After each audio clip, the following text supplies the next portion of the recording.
നമസ്കാരം. ഇന്ന് ഈ വീഡിയോ ചെയ്യുമ്പോൾ നിങ്ങളോട് ആദ്യമായി ക്ഷമ പറയുകയാണ്. രാഹുലും പീഡനവും ശബരിമലയും സ്വർണ്ണക്കവർച്ചയും ഇതിനെക്കുറിച്ചുള്ള കഥകൾ, പലതരത്തിലുള്ള കഥകളും വ്യാഖ്യാനങ്ങളും കേട്ട് മടുത്തിരിക്കുന്നവരായിരിക്കും നിങ്ങൾ. ഇന്ന് എനിക്ക് ഇതിനേക്കാൾ വളരെ പ്രധാനപ്പെട്ടെന്ന് തോന്നിയ ഒരു വാർത്തയുണ്ട്. ഇന്ത്യയെ മൊത്തം ബാധിക്കുന്ന, ഇന്ത്യയിലെ മുഴുവൻ ജനങ്ങളെയും ബാധിക്കുന്ന അതിഗുരുതരമായ ഒരു സാമ്പത്തിക വിഷയത്തെക്കുറിച്ചാണ് സംസാരിക്കുന്നത്. എല്ലാവർക്കും അറിയാം, രൂപയുടെ മൂല്യം കുറഞ്ഞു എന്നുള്ള വാർത്ത പലപ്പോഴും നമ്മൾ കാണാറുണ്ട്. പക്ഷേ ഇത് രൂപയുടെ മൂല്യം കുറഞ്ഞ് 90 രൂപ കഴിഞ്ഞ് 90 രൂപ 21 പൈസയിലേക്ക് ഡോളറുമായുള്ള വിനിമയ നിരക്ക് തകർന്ന് താഴെ വീണു. അതുകൊണ്ട് ഒരു കൂട്ടർക്ക് ലാഭമുണ്ടാവും. എന്നാൽ പോലും ട്രംപുമായി ഏർപ്പെട്ട ട്രേഡ് നെഗോഷിയേഷൻസ് പരാജയപ്പെടുന്നതനുസരിച്ച് നമുക്കെതിരെ ഇന്ത്യക്കെതിരായിട്ടുള്ള ഉപരോധങ്ങൾ ശക്തിപ്പെടുന്നതനുസരിച്ച് രൂപയുടെ മൂല്യത്തെ അത് ബാധിക്കുന്നുണ്ട്. അതിനെ ചെറുക്കണമെങ്കിൽ, അതിന് പാരലായിട്ടുള്ള ആ ട്രേഡ് എംബാർഗോയിൽ നിന്നും രക്ഷപ്പെടണമെങ്കിൽ എന്ത് മാർഗം സ്വീകരിക്കണം? ഇവിടെ വന്നിരിക്കുന്നത്, റഷ്യയിൽ നിന്നും നമുക്ക് വളരെ കുറഞ്ഞ ചിലവിൽ എന്ത് കിട്ടിക്കൊണ്ടിരുന്നു? എണ്ണ കിട്ടിക്കൊണ്ടിരുന്നു. ഏറ്റവും വില കുറച്ച് എണ്ണ കിട്ടിക്കൊണ്ടിരുന്നു. അപ്പോൾ അവിടുന്ന് റഷ്യയിൽ നിന്ന് എണ്ണ മേടിക്കാൻ പറ്റാത്തൊരു സാഹചര്യം ഡെവലപ്പ് ചെയ്തപ്പോൾ സ്വാഭാവികമായും നമുക്ക് ക്രൂഡ് ഓയിൽ ഇറക്കുമതിക്ക് അമിതമായി പൈസ കൊടുക്കേണ്ടി വരികയാണ്. യൂറോപ്യൻ രാജ്യങ്ങൾക്കും ഗൾഫ് രാജ്യങ്ങൾക്കും കൊടുക്കേണ്ടി വരുന്നു. ആ സിറ്റുവേഷനിൽ തന്നെ നമ്മുടെ രൂപ സ്ട്രെയിൻഡ് ആവും. കൂടുതൽ രൂപ നമുക്ക് കൊടുക്കേണ്ടി വരുന്നു.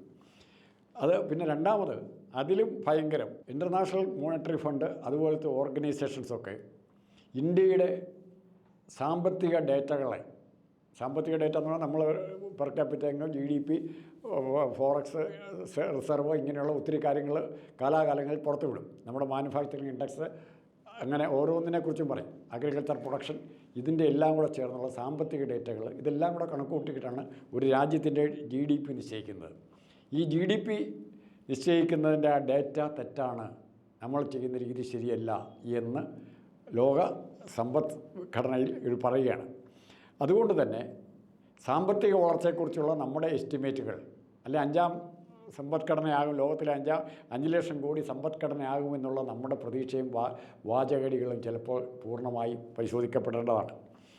ഇവിടെ നമ്മുടെ റേറ്റിംഗ് D ആണെന്ന് പറഞ്ഞു.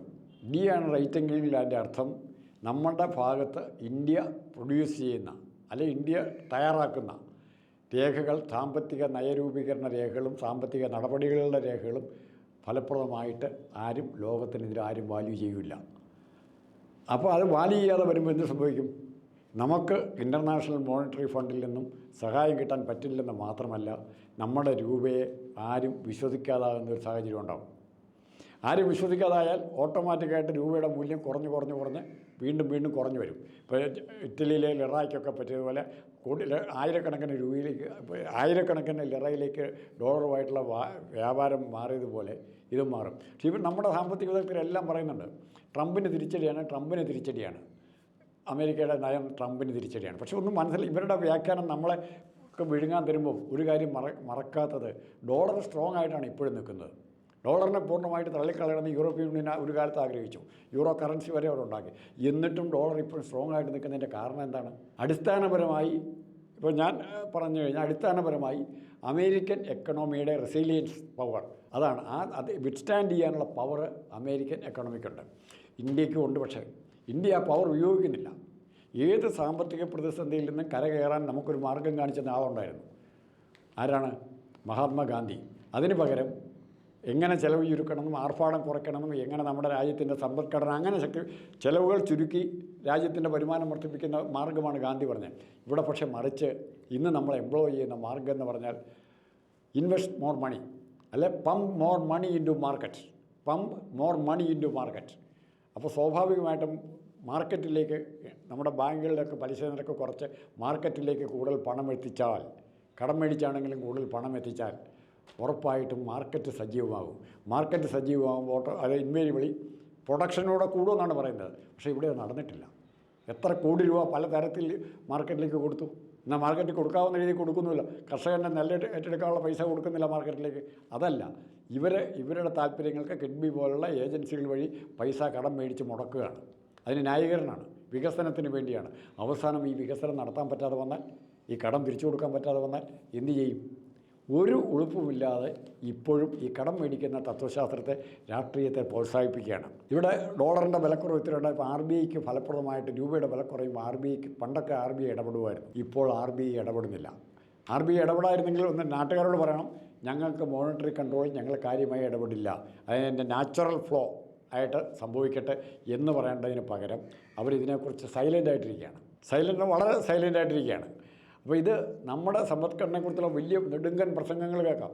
ഇപ്പോഴും കേന്ദ്രമന്ത്രിമാരുടെ വായിൽ നിന്നോ, ഈവൻ നമ്മുടെ നിർമ്മലാ സീതാരാമൻ്റെ വായിൽ നിന്നോ, കേരളത്തിലെ ബാലഗോപാലിൻ്റെ വായിൽ നിന്നോ, പിണറായിയുടെ വായിൽ നിന്നോ വികസനത്തെപ്പറ്റി പറയുമ്പോൾ ലക്ഷക്കണക്കിന് കോടിയുടെ വികസനത്തെക്കുറിച്ചാണ് പറയുന്നത്. ഇത് എവിടുന്ന, എന്തിനാണ്? 10 കിലോമീറ്റർ റോഡ് പണിയാൻ 10 കോടി രൂപയുടെ ചിലവാണ് പറയുന്നത്, അല്ലെങ്കിൽ 15 കോടിയുടെ ചിലവാണ് പറയുന്നത്. ഒന്ന് ആർക്കെങ്കിലും ഒന്ന് പണിത് നോക്കി പറയാൻ പറ്റുമോ? ഇതൊന്ന് പരീക്ഷിക്കണ്ടേ? ഇവർ പറയുന്ന ഒരു പാലം പണിയാൻ, ഒരു കലുങ്ക് പണിയാൻ, അല്ലെങ്കിൽ ഹൈമാസ് ലൈറ്റ് പഞ്ചായത്ത് സ്ഥാപിക്കുമ്പോൾ പല പഞ്ചായത്തിനും പല റേറ്റാണ്. അതെങ്ങനെ അങ്ങനെ വരുന്നത്? ഇപ്പോൾ താഴെ തട്ടിത്തൊട്ട് ധൂർത്തിന് വേണ്ടിയും അല്ലെ അഴിമതി നടത്താനും സ്വന്തമായി പൈസ ഉണ്ടാക്കാനും വേണ്ടിയുള്ള ഒരു സാമ്പത്തിക നയം ആണ് നമ്മൾ സ്വീകരിച്ചിരുന്നത്. അതിനെ ഇവർ കൊടുക്കുന്ന കണക്കുകളാണ് ഈ റോഡിന് വേണ്ടി 10 കോടി ചിലവാക്കി, അല്ലെങ്കിൽ 5 കോടി ചിലവാക്കി. ഇത്തരം കണക്കുകൾ നമ്മുടെ GDPയുടെ ഭാഗമാവുകയാണ്. 5 കോടി ചിലവാക്കിയെങ്കിൽ തീർച്ചയായിട്ടും അതുമായി ബന്ധപ്പെട്ട തൊഴിലാളിക്ക് ഒരു 2.5 കോടി കിട്ടും. ബാക്കി എങ്ങോട്ടാണ് പോകുന്നത്? എല്ലാ റോഡുകൾക്കും തകരാറുമില്ലേ? ഹൈ ക്വാളിറ്റി ഇൻ്റർനാഷണൽ സ്റ്റാൻഡേർഡെന്ന് ഒരു വശത്ത് പറയും, പിറ്റേ ദിവസം ഇടിഞ്ഞു വീഴുകയും ചെയ്യുന്ന റോഡുകളിലല്ലേ അത്? റിയാസ് ഒന്ന് ഉദ്ഘാടനം ചെയ്തിട്ട് പോയിട്ട്, നാടമൂർത്തി ഉദ്ഘാടനം ചെയ്തിട്ട് പോയിട്ട് ഒരാഴ്ച എടുക്കുകയല്ലേ തകരാൻ? അതുപോലെ തന്നെ ഗഡ്കരി അപ്പറേ എല്ലാ സ്റ്റേറ്റിലും ഉണ്ട്.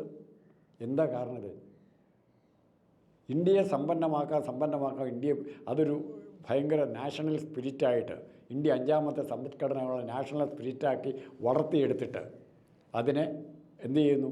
നമ്മളെ വിൽക്കുകയാണ്, രാജ്യസ്നേഹം വിൽക്കുകയാണ്. ഇന്ത്യ 5ാമത്തെ സമ്പദ്ഘടന.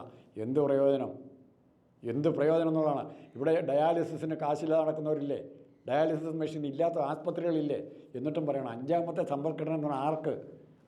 ജനങ്ങൾക്ക് എന്ത് പ്രയോജനം? ജനങ്ങളിലേക്ക് ഈ വികസനം എത്തുന്നുണ്ടോ? എത്താതിരിക്കുമ്പോഴെന്നുകൊണ്ടാണ് കള്ളക്കണക്കുണ്ടാക്കി GDPയുടെ വളർച്ച, പെർ ക്യാപിറ്റ ഇൻകം, ഇതെല്ലാം കള്ളക്കണക്കിൽ കൂടെ കാണിക്കേണ്ടത്. പ്രൊജക്റ്റഡ് കണക്കുകളാണ് കാണിക്കുന്നത്. അത് ആരും മോശമല്ല. നിർമ്മലാ സീതാരാമനും ബാലഗോപാലിനും ഒരുപോലെയാണ്, മോഡിയും പിണറായി വിജയനും ഒരുപോലെയാണ്. ഇവർക്ക് രണ്ടുപേർക്കും ആവശ്യമുണ്ട് കള്ളക്കണക്കിൻ്റെ. ഈ കള്ളക്കണക്കത്തിൻ്റെ സപ്പോർട്ടിൽ തയ്യാറാക്കിയ സമ്പദ്ഘടനയുടെ അടിത്തറ ചിലപ്പോൾ തകർന്ന് വീണാൽ പോലും അത്ഭുതപ്പെടേണ്ട, അതിനുള്ള സാധ്യതകളുണ്ട്. അത് നിയന്ത്രിക്കുന്നതിനെക്കുറിച്ച് ഒരു കാര്യം പോലും, ഈ ഇപ്പോൾ ഉണ്ടായിരിക്കുന്ന രൂപയുടെ തകർച്ച, അത് എന്ത് ചെയ്യുക, പരിമിതികൾ എന്താണ്, അതിന് പകരം ഡിവാല്യൂഷനിലേക്ക് ഒരു വരുമോ, ഇൻഫ്ലേഷനിലേക്ക് മാറുമോ, ഇങ്ങനെയുള്ള കാര്യങ്ങളെക്കുറിച്ച് പറയാനോ ചർച്ച ചെയ്യാനോ ദൗർഭാഗ്യവശാൽ ഇത് മാധ്യമങ്ങളുടെ പ്രധാനപ്പെട്ട ചർച്ചാ വിഷയം ആകേണ്ടതായിരുന്നു. 1, 2, 3 ദിവസം ഇവിടെ സാമ്പത്തിക വിദഗ്ധന്മാർ ഒത്തിരി പേരുണ്ട്, തോമസ് ഐസക്കിലോട്ടുള്ളവരുണ്ട്. കടം മേടിച്ചാണ് ഇത് പരിഹരിക്കണമെങ്കിൽ അങ്ങനെ പരിഹരിക്കാൻ ഇവരോട് തോമസ് ഐസക്കിനോട് ചോദിച്ചാൽ മതി, എവിടുന്ന് കടം കിട്ടും, എങ്ങനെ കടം കിട്ടും, കൂടിയ പലിശ അങ്ങോട്ട് കൊടുത്താലും കുഴപ്പമില്ല, കുറച്ച് കാശിപ്പോൾ വേണം. അതിനുള്ള മാർഗം സജസ്റ്റ് ചെയ്യാൻ പറ്റുന്ന ആൾക്കാർ CPM തന്നെയുണ്ട്. CPMൻ്റെ മുൻകാല മന്ത്രിമാരുണ്ട്, സാമ്പത്തിക വിദഗ്ധരുണ്ട്. ഓരോരുത്തരും ജവഹർലാൽ നെഹ്റു യൂണിവേഴ്സിറ്റിയിൽ പഠിച്ചിറങ്ങിയ വിദഗ്ധർ ഒത്തിരി പേരുണ്ട്. ഇവർക്കൊന്നും ഇതിന് മറുപടിയില്ലേ? ഇവരൊക്കെ അല്ലേ നയങ്ങൾ രൂപപ്പെടുത്തി ഇത്രയും കാലം? എന്നിട്ടും ഇതാണ് ഗതിയെങ്കിൽ ഈ വിദഗ്ധരെ നമുക്ക് ഡിപ്പെൻഡ് ചെയ്ത് എത്ര നാൾ മുമ്പോട്ട് പോകാൻ പറ്റും? അത്രമാത്രം.